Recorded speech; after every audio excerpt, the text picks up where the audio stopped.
Good afternoon or good morning, depending on where you are in the country. We are so excited for you to be joining us today for our second Voices from the Field, where we're going to be discussing selecting and implementing high quality instructional materials.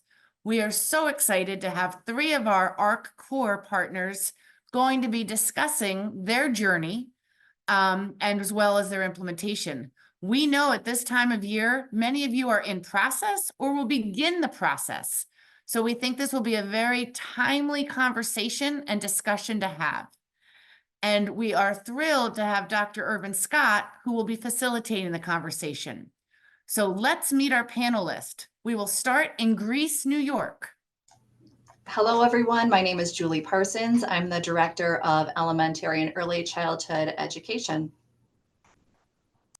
Hello, everyone. I'm Suzanne Pettifer, and I'm one of the Executive Directors of Curriculum and Instruction for Greece. Hi, my name is Dr. Amy Krupe. I'm Superintendent of Hazel Park Schools. Hi, Stephanie Delmage, Assistant Superintendent of Teaching and Learning in Hazel Park School District. Hello, everyone. My name is Arthur Williams, and I am the Director of Teaching and Learning for Elementary Schools in South Washington County, which is located in Cottage Grove, Minnesota. Hello, everyone. I'm Arthur's colleague, Dr. Tyrone Brookins, and I serve as Assistant Superintendent in South Washington County Schools. And we are a district of about 19,000 students, with about 8,500 students being at the elementary level. Well, welcome to our panelist. We are looking forward to an engaging conversation for the next hour. And without further ado, I'd like to introduce Dr. Irvin Scott. Dr. Irvin Scott is a learner, leader, speaker, author, philanthropist. He is currently on faculty at the Harvard School of Education in the Graduate Studies. And prior to going to Harvard Graduate, Dr. Scott has been an educator and a leader in districts across the country, Massachusetts, Maryland, Pennsylvania, and he's also done some work with the Gates Foundation. At American Reading Company, we are honored to have Dr. Scott as a member of our Academic Advisory Council, and I cannot begin to tell you how wonderful a facilitator he is and how excited we are to get this webinar started. Dr. Scott. Thank you so much, Megan, and thank you, everyone. Thank you for those wonderful introductions. I'm delighted to be here. Thank you to all of our panelists who we're going to turn it over to right away, and also want to shout out our participants in the audience. One of the things that excites me so much about these conversations, and I get to do them all the time, is the fact that I'm engaging with individuals who are doing the work literally right now. You can just look at their offices. They are in their offices. They are walking in a hallway. They are doing the work live and in real time, as many of you are in the audience. And so this conversation is about, so what does that work look like as it relates to high quality curriculum, as it relates to ensuring that students achieve at high levels? And so we're just going to jump into some questions. Megan and others are facilitating hearing back from participants. So if you have other questions beyond the ones that I have, we'll make sure that we get them on the table. But I want to start in some ways at the beginning. And so we've got three districts represented who at some point in time began to try to figure out how they move forward around high quality curriculum, but that was probably prompted by a question or a problem. And so I want them to try to just start with, why did you move in this direction? What caused you to say, you know what, we need to rethink what we're putting in front of kids in terms of curriculum and task?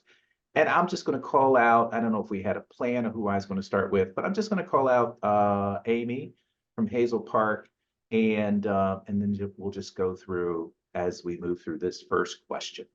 Well, Dr. Scott, thank you. I think this is a topic that's very near and dear to Dr. Delmage and my heart.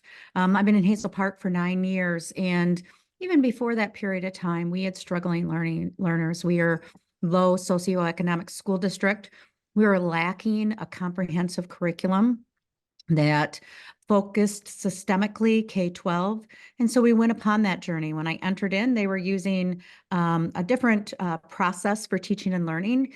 And we went to a Basel then and tried to say, well, maybe this would help our students. We had high turnover of teachers, and the struggle was just really difficult. We weren't seeing the progress. And so a couple of years ago, I said to Dr. Talmadge, science of reading is coming through. This really sounds like the components that we're looking for. And I said, you need to go out, search high and low, and find in those areas that we know our kids are struggling in from the local assessments that we're doing, who's doing what and what's the best product to grab for that. And thus our journey began in Hazel Park schools. And so it is nice to start seeing some recovery starting to occur in a community that has struggled for so very long. Thank you so much, Amy. Stephanie, you want to build on that? Sure, thank you. So I think one of the things that was really, really clear to us, in addition to the fact that we needed something that was aligned with the principles of the science of reading, is that we needed a very systemic and systematic resource, preferably K-8, as well as something that really addressed a specific need that we really morally and ethically could not continue to not address, which is the bias in our curriculum and standards. And so we went on a journey to look for something that was not only strong in those very core science of reading foundational skills, along with writing, but something that also lived into our need to make sure that we are addressing the students in our district and having an opportunity to see themselves represented, and not only see themselves represented, but also really live into some deep, high quality experiences that matched and met the needs of their own. Thank you. Thank you so much. Hearing from Hazel Park, just elevate. I'll do this occasionally. I won't do this always. Student focus. Amy started off with, we're looking at our students. What did our students need? Science of reading, both of them talk about that. That's language you hear a lot more of these days, of course. And interestingly enough, you hear it also in from a political standpoint. So let's just call that out. Stephanie talked about where students see themselves.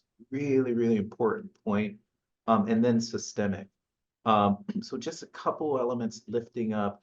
Let me go to South Washington and Tyrone and Arthur. Why don't we start with Tyrone, then we go to Arthur, and then we'll go to Greece. Thank you so much.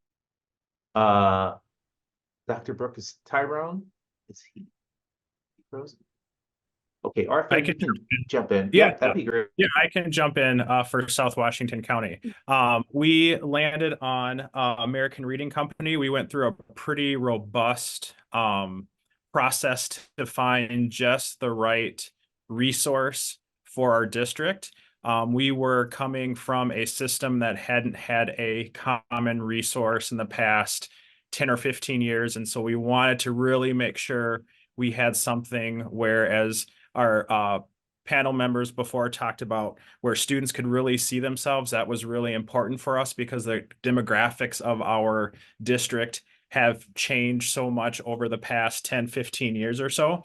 And we used a rubric. We started here with our teaching and learning team, and our rubric included parts of like aligning to standards, ensuring equity, formative and summative assessments. So we met with a bunch of publishers. We funneled it down to the top 3. Obviously, American Reading Company was part of that. And then we formed a steering team, which consisted of administrators, teachers, and other interest groups who then got to sit into live presentations from all 3 of the our top 3 resources. They also filled out the rubric, and then it was no competition. American Reading Company was right at the top, using they met a number of the different things that we were looking for at a district, from science of reading to students seeing themselves to being personalized. And then a big part for us too was the support from ARC that came to our teachers as we implemented the resource. We're a pretty big district. We have 16 elementary schools. And so we really want to make sure we weren't just giving teachers something. We wanted to make sure that we would have the support from the company. And we definitely had that with American Reading Company. Wonderful. Thank you. Thank you so much. What Arthur did, I really appreciate, because he planted the seed for where we're going to go next. And that is, so what, we're asking this question of what prompted you. But then there's this question of what was the process? How did you actually move in that direction? And so you can take either of these on. When Tyrone comes back, we'll hear from him around either of these questions. But let me move on to Hazel Park. And we'll start with Julie, if you will, around either of these questions, but still sort of grappling with why? Why go here? Because I believe there are a lot of people out there in the audience who are grappling with this why question. Absolutely. So in Greece, New York, we have many elementary schools, and we were using our state resources, and they were grounded in the components of the science of research. But during our rollout, cohorts of K2 teachers were trained, but not systematically as more teachers came on board. So we also didn't systematically train teachers in the why behind the program and the research behind it all. So as a result, teachers were making instructional decisions without the research understanding, and the practices that supported the research were being removed from daily instruction. So we saw that in our instruction K2. And then in regards to our 3-8 resources, teachers did not have a say in these resources, as our schools were under closure from the state at the same time that Common Core had come out. So teachers were provided those resources in June. Implementation started in September, and we knew from years of this we needed an overhaul. So we went to our teachers. We'll talk more about that later in the questions, but that's where we started. Thank you. Thank you so much, Julie. You said a couple things I'm gonna come back to, but Suzanne, do you want to add to that from the Greece school district perspective? Yeah, I sure can. So I'll kind of talk about our process. Sounds very similar to what Mr. Williams talked about. We had a committee of around 40 teachers, administrators, speech and language teachers, ENL teachers, special education teachers on our committee. And we have a 6-year curriculum review cycle process. The first year we evaluate, and the big things that came out during our evaluate year for us were kind of like, not kind of, the lack of writing that was really intentional in our program. And we really feel like our kids can read, but they're not writing to the level of rigor necessary to prove that they can read on a state assessment in New York. So that's really been our big hiccup. That was our number one thing, is we have to get writing like under control in our district. And we other things that have been mentioned too, like student voice and choice. We had added on the portion of an independent reading block using that independent leveled reading assessment prior to our implementation at the elementary level. And I would highly recommend, if I was to give anyone advice, when you take away nothing else, start with that and get your teachers familiar with school pace and just the way to think about the progression of reading and the things that you should focus on. And now us layering on this tier 1 instruction in places where we're implementing this year, we are seeing phenomenal changes in our teachers' practice as well as our student performance. So we're super excited for our kids to take the assessments this year, just to be able to see, hopefully, the fruits of our labor, because it is hard to help people transition into those new things. So that curriculum review cycle, really listening to our parents, our community members, our board members, and obviously science of reading is that big thing that's out there. But as we explored resources, like it sounds like Mr. Williams talked about, we found out everybody puts science of reading on everything, but who's actually got their implementation seeped in the science of reading? And we really found, to the point that was made earlier, American Reading Company rose to the top immediately. And we piloted multiple things, but we knew from just what our teachers needed and what we had said and the results we initially started to see, that American Reading was our choice to go with. Beautiful. Thank you. Thank you. Thank you. I want to elevate a couple of things between that were mentioned with our Greece colleagues. The lack of writing. Okay, can I just be honest? Former English teacher for like 11 years. Loved writing, understand the importance of writing. Have been concerned over the past few years about the absence of writing in curriculum. And so you heard Suzanne said, okay, that was one of the things that we were trying to go after. Really, really important. If that's something that you're trying to figure out in your school district, just that's something to sort of think about and reflect on. And then student voice and choice, really important. And then she mentioned tier 1 instruction and assessments. So I think it's important to think about, the reason why I wanted to elevate those things is the systems in our school district don't go away. And so what's important is try to figure out a curriculum that it can be embedded in those systems. We got to do assessments. There will be curriculum reviews. So how do you actually make those connections? And then also Julie talked a little bit about state implications, right? So whether it's state closure, states sometimes drive a particular way of thinking about curriculum. All of these are important questions. Let me just give another opportunity to just nail down this question, and we'll do a real quick lightning round. If someone were to ask you, I think Suzanne did this a little bit, what was one of the biggest reasons why you went with ARC? In 2 or 3 words, everyone try to get those reasons, because then I'm going to move to the next set of questions. What would you answer? And that's just a 2 or 3 word answer. Biggest reason why you landed on ARC. Arthur, do you mind kicking us off with that answer? No, not at all. That's a great question.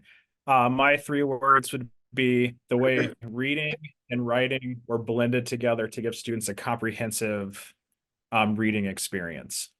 Wonderful. Reading and writing blend. Comprehensive. Let's see, Stephanie, how might you answer that? So I would say the significant focus on foundational skills. The second piece would be the high quality nature of both quantitative and qualitative data that you can utilize to drive instruction and school pace. And then the final piece I will say is that through the extensive research process that we did to select our core and the account representation was the only reading company that could answer my question around the diversity and equity and inclusion piece. And most of them said, oh yes, we have it in there. ArtCore was the only group that could talk to me about how do you know and why? And I asked, what was your process for ensuring that these pieces were in place? And ArtCore was the only one that could answer it. Thank you so much, Stephanie. That reminds me of something, I think it was Susan, I can't remember who said this, but someone mentioned, I will describe it as science of reading in name only, right? And so you can go to a lot of curricula and they just put the brand on, science of reading, or Stephanie's point, equity. Those are key words, diversity, equity, inclusion. They just put the brand on. But Stephanie pushed to say they could answer the questions around what this curricula actually looks like as it relates to these things. Amy and Julie, do you want to jump in on this question real quick?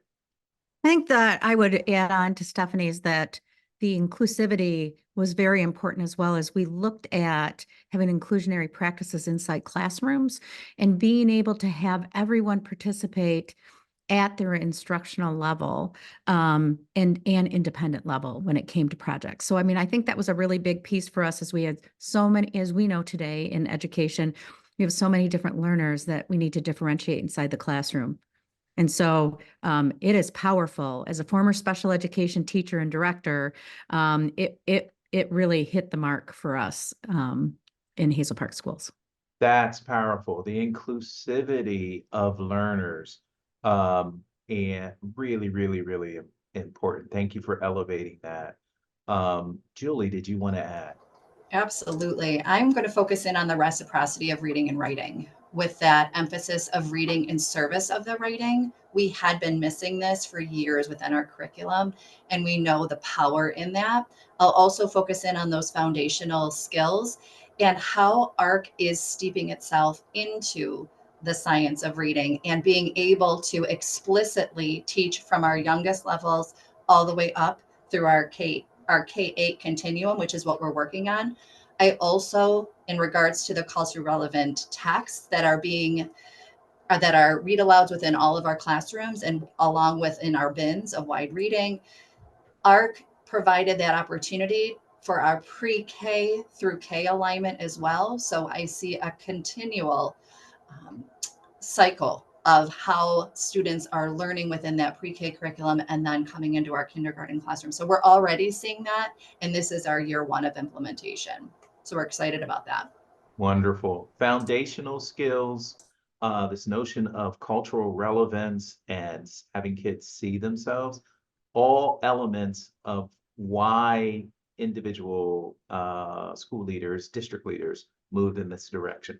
All right, let me pivot and begin talking a little bit about implementation. So we started off with why, and we started off with sort of how we made the decision. Let's go to we've made the decision, right? And there are school districts on this in the audience who made the decision. So let's talk about what implementation has looked like. Where did you get it right? Where may you have struggled a little bit? Let's kick off that discussion. And I'm going to kick it off with Greece. We'll start with either Suzanne or Julie. Why don't you jump in with helping us visualize what implementation looks like? Go ahead, Suzanne. Sure. I'm going to share a little bit about our journey because really we started using that independent leveled reading assessment to support the curriculum we currently had in place, which was did not really have an independent reading block. And what we found is our teachers had kind of taken away that independent reading from our students, turned into a rock and roll twirl, kids are got books upside down and they're supposedly reading, but you're like, it seemed very chaotic. So we really used that structure to help build our teachers' capacity to understand the progression of reading skill, as well as put some teeth behind that idea of independent reading. And because we had that in place at our elementary level, that has been just very beneficial to our teachers as they're now layering on this idea of tier 1, our core resources. And again, adding in that reading and writing together has just been really huge and very beneficial. So I would say in our district, we did a slow rollout, very supportive with our reading specialists getting trained first. Really how to use school pace, knowing that IRLA assessment, and then moving into the tier 1 resources. Now we have our district interventionists that are helping to lead a lot of that work with our curriculum review cycle team. Our curriculum review cycle team are first year implementers. So they are implementing the curriculum this year, creating some guiding documents for our district, and next year will be K-8 full implementation. So we have really taken it slow, and in our district, that's a big deal. People have felt supported. They have been able to see the connections and are really digging in. And we just love having our coaches. We have a lot of amazing coaches from American Reading Company that are working with us. We're a large district as well. We have between our middle schools and our elementary schools, we have 15 buildings. So we need a lot of coaches. We have a lot of days of professional development, which is great for us as a leadership team because Julie and I are learning right alongside our principals and our teachers what the tier 1 looks like. And so I think that I can't also say how wonderful things are going without saying we've really been intentional about training our leaders as well. So Julie and I go to 5 elementary principal meetings a year to give the training to our elementary principals, and we are starting to replicate some of that at our middle school. And while our elementary is like smooth sailing, I'll say smooth sailing in general, we really are so excited about our implementation there. Middle school has been a struggle. So the middle school teachers have not had that benefit of using IRLA prior to the implementation. So they're trying to learn everything at once. And it's like a fire hose of information for them. And it's a huge shift in practice. So we are struggling. But what I have to say is that American Reading Company has been nothing but supportive in sending us additional support for our middle school, as well as we're working with them as they make adjustments to the curriculum right now. Their leadership team has been meeting with our leadership team and our teachers to kind of help talk about what a new block will look like at the middle school next year. So while we have some bumps and struggles definitely going on at the middle school, we do not feel like we're in it alone, and we still feel very supported in the different work that we'll be doing next year at the middle school level. Thank you so much, Suzanne, for that candor, particularly around middle school. Seems to be running smoothly because you could do it slower at the elementary. It's more methodical. Middle school, a little more challenging. You're getting the support, but it hasn't been easy. And I think that's a really important takeaway from what you just shared. Julie, did you want to add to what Suzanne has shared? Sure, I can talk a little bit more about our implementation. That kind of coincides with our professional learning. So Suzanne did mention a significant amount of the professional learning that was provided. So even in our pilot, we used our core coaches. We had monthly professional learning opportunities.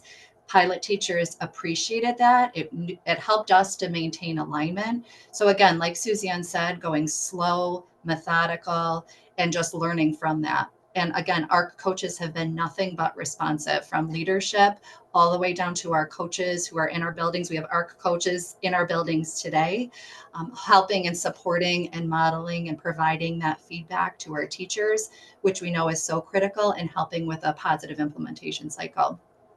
Yeah, We continue. I'm sorry. Go ahead. We have something a little bit unique in our district. We have district reading interventionists pushing into our classrooms as coaches as well. That pushes in. They push in weekly to support with implementation and answering questions and modeling. So that is a big component that I want to highlight and elevate too, because we can't do it all on our own, and our ARC coaches can't. So having that opportunity to have someone within your district who's a leader in the literacy and the implementation, they're helping to support with our curriculum review cycle. Suzanne and I are leading district-wide PLC sessions in between our coaching cycles so that we can have that opportunity and connect with teachers on the science of reading, the active view of reading, executive functioning, all with the direct connection to what does this look like in our core.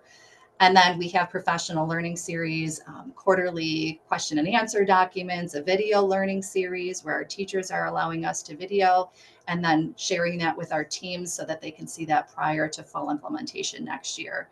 So any ways that districts can find those small moments to help prior to full implementation, we'd highly recommend. Thank you, Julie and Suzanne.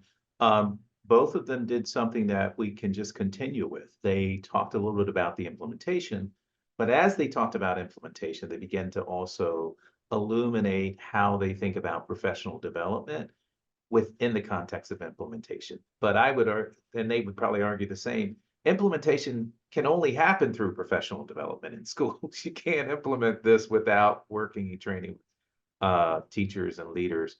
Let's go to Hazel Park. Stephanie or Amy, what did it look like in Hazel Park in terms of implementation as well as that professional development? Then we'll go to Arthur. Let me start with some big picture and then let Dr. Dolmage carry on, as we'll be finishing our second year here in Hazel Park Schools. We're smaller. We're not as big. We have 9 schools. Several of those are high school alternative programs. So 3 elementary, 1 middle school, 1 high school. And we are now implementing K-9. So, and really early childhood 9, as we've developed some of those principles to bring it on. So I think that's really important to remember. Unlike the slower layered, we can't waste another minute for our students because they're failing. And so we implemented full implementation right away with reducing the amount of units that we would implement in the first year to take some of those items slow.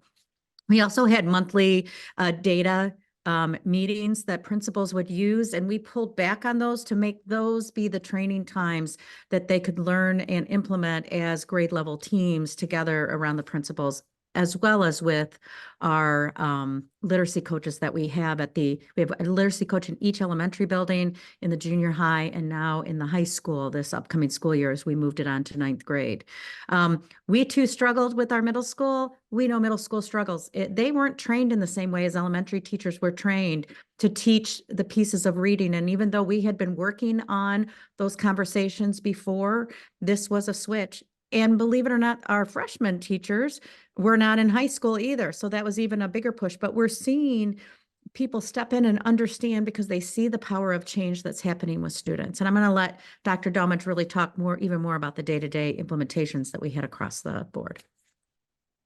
Adding on to the items that Dr. Krupe shared, one of the things that I believe we did well as a district is we hyper-focused on literacy. When we launched into this, we basically said, look, our students need the opportunities to live into all their potential as readers and writers. So our focus is going to really be on literacy. And that meant from the paraprofessionals to the teachers, to the instructional coaches, to the building leaders on up to central office, we all owned and prioritized literacy.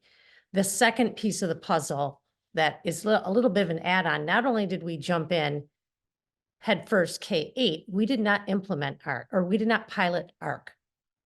I know that that's not a typical way to go about things, but that really goes back to the quality of the resource. We had really studied and really looked at a lot of resources for years, and we knew based on the amount of research and investigation that we did that this was the right thing for our district. So we, I believe we had a board approval in July and we implemented in August. And so while there were certainly opportunities that we had to kind of work through, the layers of support from ARC and our own internal people really made the difference. And one of the things that really made us know, even though there were some bumpy pieces, and we know teachers really had to shift some instructional practices, but lived into it in an amazing way, is that what we heard differently, in particular at our middle school that we hadn't heard before, is the big change was student engagement. Over and over and over and over, initially, even before we had data, that was the information that came out. So while we probably could have gone a little bit slower, our urgency was there, and certainly we could have built a little bit more capacity. We believe the combination of the high quality ARC coaches paired with our instructional coaches and our MTSS, as well as being part of the LLS series, really, really made a difference. So a little bit different implementation, but we believe it's very positive at this point. That's why I love these conversations. I love the conversations with practitioners who are actually doing the work, because what we have, and you're seeing it right in front of us all, and I'm facilitating these conversations, but they are often new to me as I engage with educators on the ground. So Amy put it out there up front. She's smaller from the other districts that are represented. So I think that's a really important point. People might in the audience might think, well, do you have to be a certain size? Am I too small? Am I too big? So we've got a range here represented. And then the implementation. Amy talked with a sense of urgency around, we were failing, got to do something different. Okay, do we need to study this like ad nauseum when there's some evidence that something might work? Well, that might be in some ways driven by the politics of your district or the politics of your schools or whatever. But here's a case where a district said, you know what, got to do something better. There's urgency, there's evidence. We're going to get a board approval and we're going to implement. And then we have other ways of going about it also. So I just want you to hear that difference, which is really powerful, that has already been shared. Go ahead, Arthur. Thank you for your patience. Yeah, absolutely. And it's so good for me to hear the journeys of other districts, as we had a very interesting journey as well. Very much like Stephanie talked about, we didn't do it very typically. As I shared earlier, we have 16 elementary schools here in South Washington County, but we took 14 of them last year through an implementation. We added another one this year, and we're adding another one next year. So we really dove in last year with 14 schools. And as you can imagine, that was a huge process to take on. But what really helped us with that process were I can't speak enough of the LLS, the Leadership Learning Series, having representatives from ARC come with our leaders and really teach them how to increase their capacity for instructional leadership, and looking at data and making those instructional decisions was very helpful, as well as having coaches in each building really work with buildings where they are. And, anytime you have something that an entire system is going to do that they really haven't had any guidance on in the past few years, it's hard. I wish we'd have spent a little more time on prepping teachers for that mind shift. We're moving from a model of where when students were being assessed, it was at their instructional level. But now here comes IRLA, where it's at their independent level. And as a teacher, that's a very different mind shift to have to do my instruction and do my plan. So I wish we'd have spent a little more time on that. But because of that, and because of the models that we've seen from ARC, here, our TLS department, we've created our own principal huddles. We find that so helpful just to have the principals in smaller groups to be able to talk about, hey, what is it that you're seeing? This month we're working on daily routines and practices. What evidence have you gathered from the last time we met?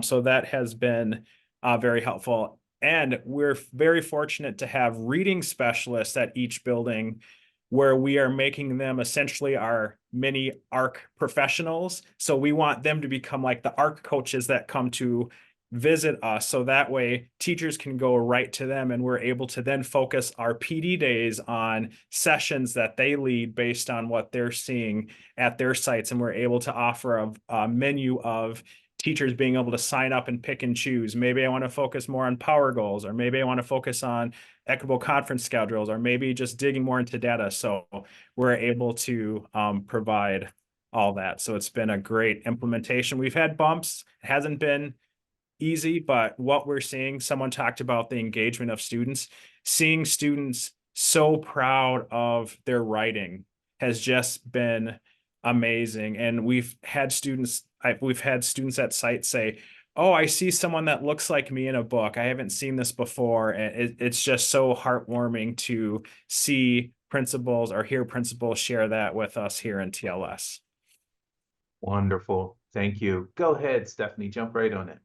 I was going to build on something that Arthur said, because I think this was another key component of why we could jump in feet first, head first, and all body parts first and really be successful, is that one of the main differences in terms of the professional learning that ARC supports is it's not only this opportunity to understand the how to and what this looks like, but it's much more focused on building instructional leaders at a building and a district level. And now that we're in year 2, we're really taking it to that place.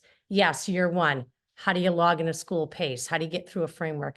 Year 2, how do you build professional capacity? That's the difference between anything that I've experienced in my career, which has been many years, and different resources. And so I think that's a really important piece to elevate here that really spurred our implementation and allowed our implementation to go forward smoothly, even though we jumped in so quickly. Such an important point. Go ahead, Arthur. Yeah, and I'll add on to what Stephanie is saying about instructional leadership. It's also been very fun to see our teachers become instructional leaders, and that conversation that they're having at PLCs about students and what they're seeing. So that has been a really fun thing to see as well. Nice, nice. Go flow right in there, Julie.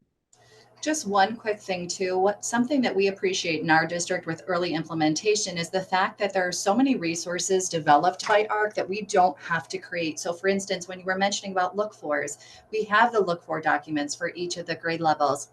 Teachers are able to see when they're in coaching, okay, what does it look like in instruction? What are the high leverage practices that I see? And then having time to debrief on that. Again, there's been hiccups. We're still working on coaching and what can that look like to elevate that to the best that it can be.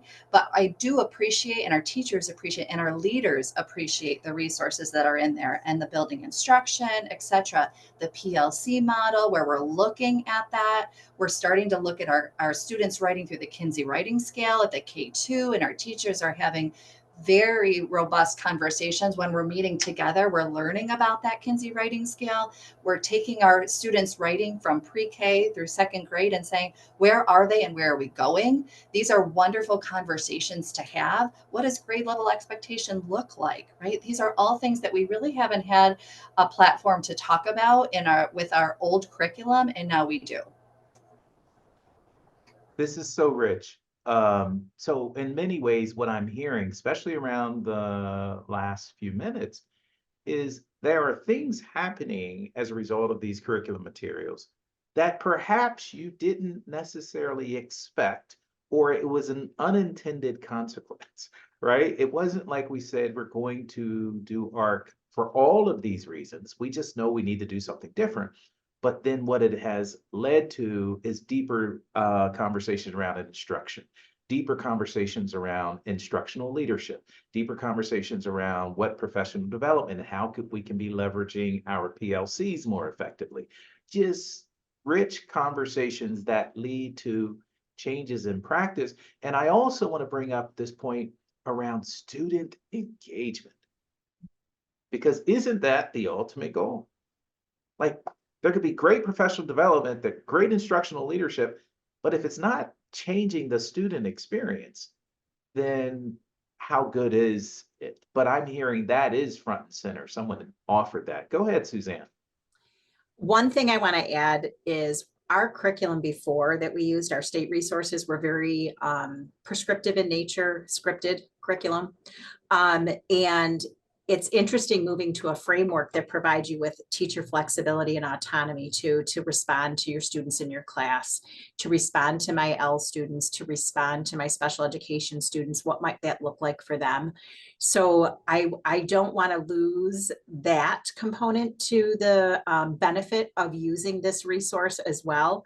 We've basically been in this very structured curriculum for 8 years, 9 years. And now that we're using the framework, we're trying to help people see, don't go outside the framework, stay within the framework, but know what those research-based practices are that are in there, and pick and choose what you need to take for your kids at this point in time. And next year when you do it, it might be something different. But right now, for the kids you have, what do you need to pick and choose, so that it gives you that flexibility to respond to the kids in front of you without being such a scripted, do this, do this, do this, do this. And I think some of our teachers who were used to that prescription are struggling a little bit with like, but where do I start? This is so much.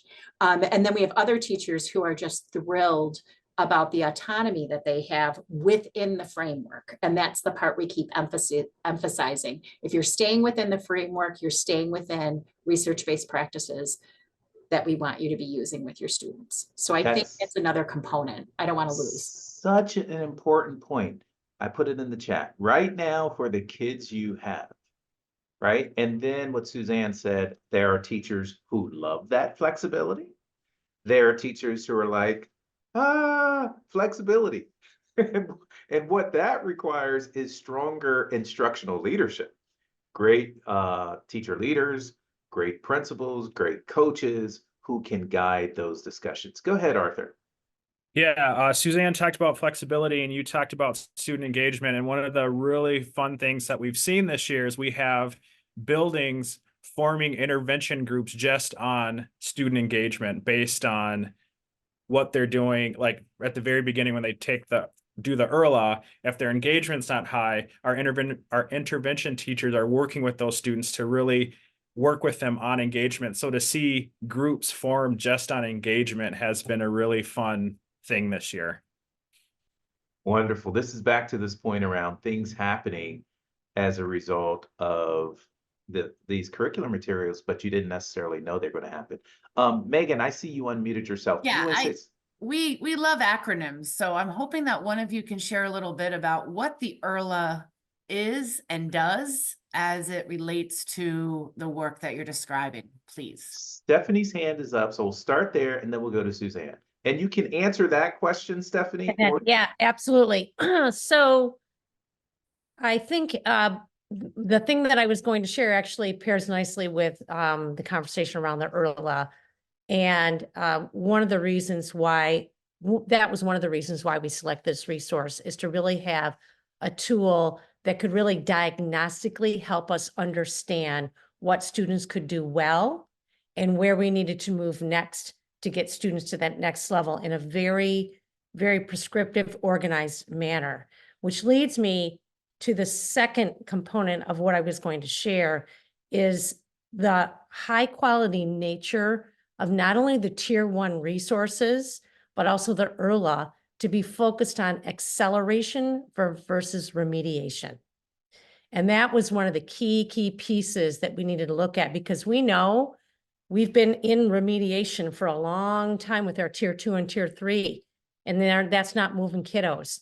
But now that we have a resource that hyper focuses on what are we doing to continue to scaffold up and accelerate, we're seeing it make a difference. And that's embedded in, well, from my perspective, at the very core of what the IRLA is all about, as well as all the subtle intentionality throughout the core framework of that piece of just naturally scaffolding students up, all the way down to, as you go through the core text in a year or in a unit, that every time we go through the core text, as we get further into the school year, we're starting to scaffold up toward the next grade level or the next color level as students are experiencing that text. Wonderful, wonderful. Both a nice description, but also a nice planting the seed for other points around the IRLA, particularly this notion of acceleration versus remediation. I'll just put in here one of the things that concerns me, although I'm a little out, I'm not where you guys are on the ground, is the focus on the impact of COVID, which makes people, I think, talk too much about remediation as opposed to acceleration, right? And so the fact that you have curriculum materials that moves the conversation to acceleration, I think is good for kids, particularly in the context of coming out of COVID. Suzanne, you raised your hand real quick. I don't know if you wanted to add anything to this piece. Yeah, you know what? I'll piggyback on what she just talked about, because when Common Core came out, there was this misconception that every kid, no matter what reading level they were in, had to be in grade level text, to a point of frustration, because I don't think we were good at scaffolding either, like what that might look like for students and how we could turn it into bite-sized chunks or still have them engage with grade level text. And I really feel like using the tier 1 resources from our core has really helped us to give that access to all of our students, our new language speakers, our special education students. They have access now to grade level text, even through discussion, that we maybe weren't as skilled at doing prior to that. And I loved the idea around this idea that we have been living in this remediation world, and our board politically wants to know what we're doing for our kids who are at and above, right? And so we had questions from board members. It's very easy for me to say, listen, each kid has a power goal and each kid has some choice in what they research. And there are different levels of text for all of these things. So every kid can access and be a part of the conversation, no matter where they are working independently right now. There's ways to lift them up and provide them with access to grade level text. Very big shift for us, but a really exciting shift as well. And that IRLA assessment, that independent leveled reading assessment, helps us get there. Wonderful. Go ahead, Amy, and then Julie.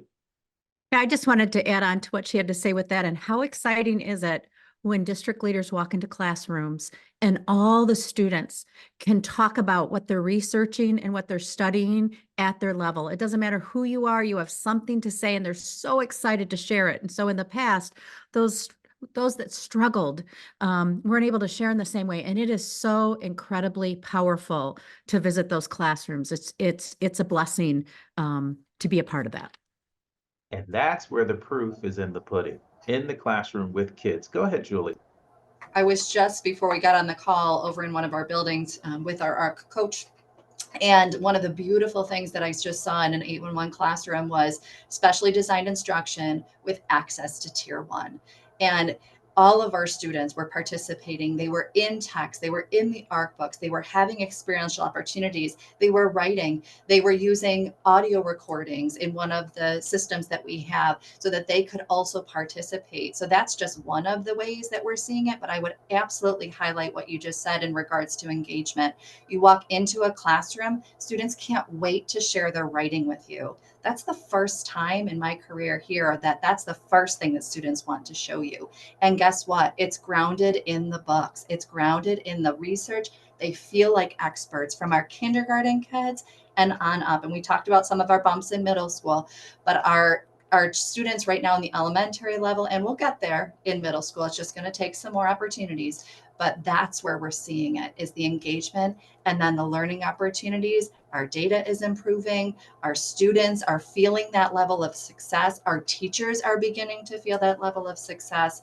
So that's a huge win. Thank you so much, Julie. And you're planting the seed for the last one or two questions that I'll ask. This has just been really, really rich. I just really enjoyed it. As a matter of fact, I'm looking forward to getting into some classrooms in the upcoming weeks myself. I'm actually visiting a state with some of the ARC board members, advisors, and actually getting into classrooms and looking at it. But it's just so invigorating to hear you talk about it. Two final questions, and you can take them on. You could take on both of them, or you can choose one. One is a question, and you're sort of moving in this direction. Julie did it with her answer. What are some of the results that you're seeing? Has anyone implemented long enough to begin looking at either formative assessments or summative assessments where you're beginning to see results? So there's this question of results. And then one piece of advice. We've got about 8 minutes. Megan, unless there's a question from the audience you want to put out there, I'll just put these two questions. I think this is a great way to move. Excellent. So to our panelists, you guys have been amazing. This question of results, are you seeing results? And they can be from assessments or they can be from testimonials or however. And then also, what's a piece of advice? Go ahead, Suzanne, we'll start with you. I just want to say we actually have a triangle in our district now. So like in places, we have had blocks and we've had inverted triangles, right? So we have had our struggles with what our, your tier 1, 2, and 3 triangle should look like. But when we go into buildings now and we're able to pull up a grade level that's implementing and it looks like a true triangle, I literally got emotional at one building and started crying because we have not been able to get there. And so for us, that has been so exciting. The other thing I would say just is feedback from teachers and parents and board members that they're excited to see the amount of writing that the kids are doing, that they don't want to stop their writing when it's time to stop.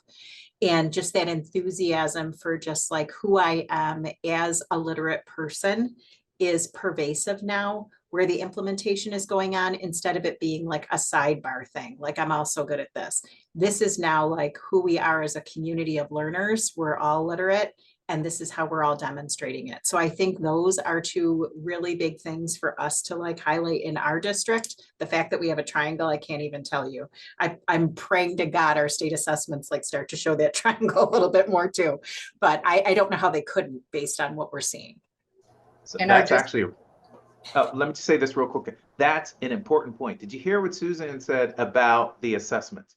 Like, she is expecting this to be reflected in assessments. And I think that's an important thing to call out that we're all looking for, right? And so if you're seeing that either informative or summative, feel free to share. Go ahead, Julie, and then we'll go to Hazel Park and then Arthur. Absolutely. Just one quick thing in regards to the data too. Now that we're looking in school pace, well, we have been looking in school pace, but now that we're looking from the beginning of the year in cohorts, so seeing that growth and that trajectory, we're able to say and talk with our leaders and talk with our teachers around, look at the amount of growth, and digging down into the classrooms who implemented our core last year during our pilot and now this year, and seeing that growing. So we are very excited about that and looking for those payoffs as we go forward. Wonderful. Thank you, Julie. Let's go to Hazel Park. Stephanie or Amy, you want to kick us off? I'm going to let Dr. Domich talk about the growth because we just did this presentation to the board. So while we, both of us, I would say, Dr. Hooper and myself, are very focused on that formative nature and really foundationally looking at growth at the where it needs to be closest to the classroom and the students. Of course, we look at state assessment data. And one of the things that we noticed is that there was a significant decrease in the percent of students at some of our grade levels that were not proficient. Now, I know most of us want to focus, of course, on proficiency. Of course, we want all of our students performing there. But what we had to really do was shift our mindset to say, that means that we're helping our students live into the potential that all of them can reach. And we hadn't seen that in the past. And one of our other big celebrations is we are in a county with a tremendous amount of high performing schools in Michigan. It's probably one of the top performing counties in the state of Michigan. And often our data is not even close to where some of our counterparts are, but our third graders landed in, I don't know, about the top 7 out of 26 last year in terms of making some post-pandemic growth. So those two pieces were really significant for us and really signaled on something such as a high-level state assessment that we're making a change.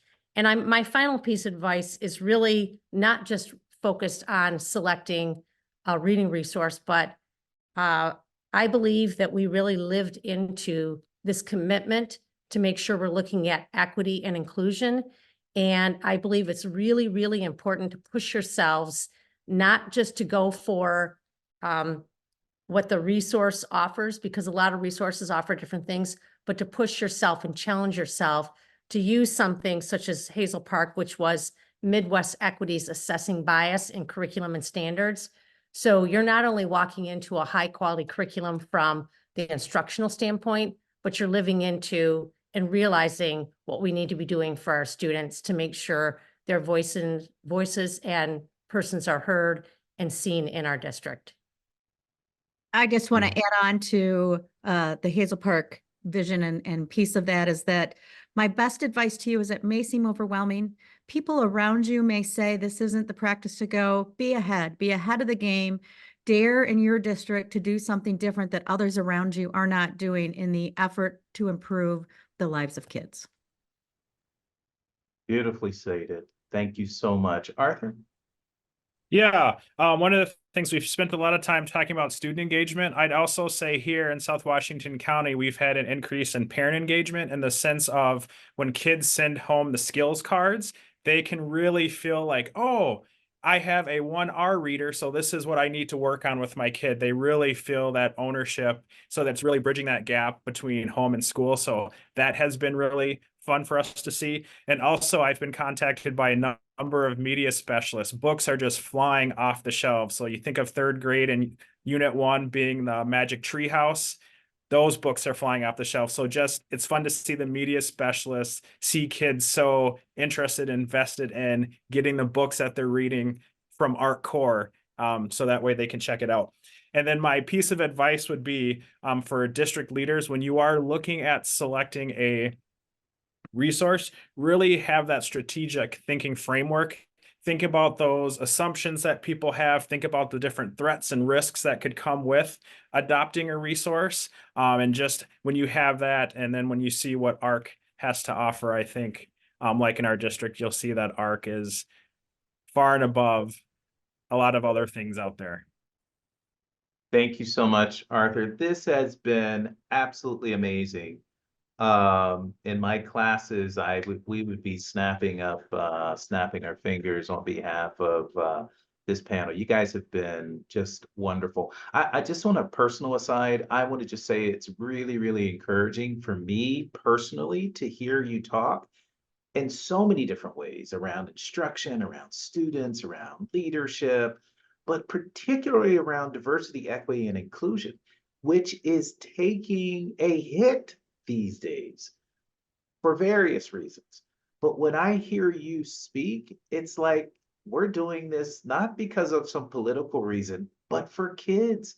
Kids need to see themselves. They need to hear themselves. They need to see themselves reflected in the curriculum in order for them to achieve.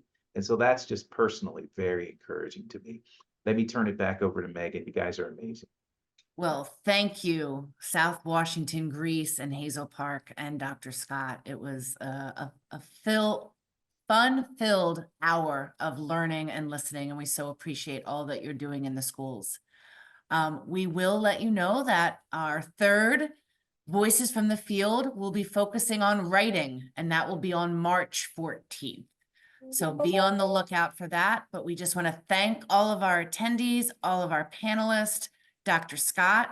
And we look forward to everyone having a great rest of your year. And thank you. And please don't hesitate to reach out to anyone at American Reading Company if you have any questions or want to find out more information about ARC Core as that high quality curriculum. Thank you all and have a great day.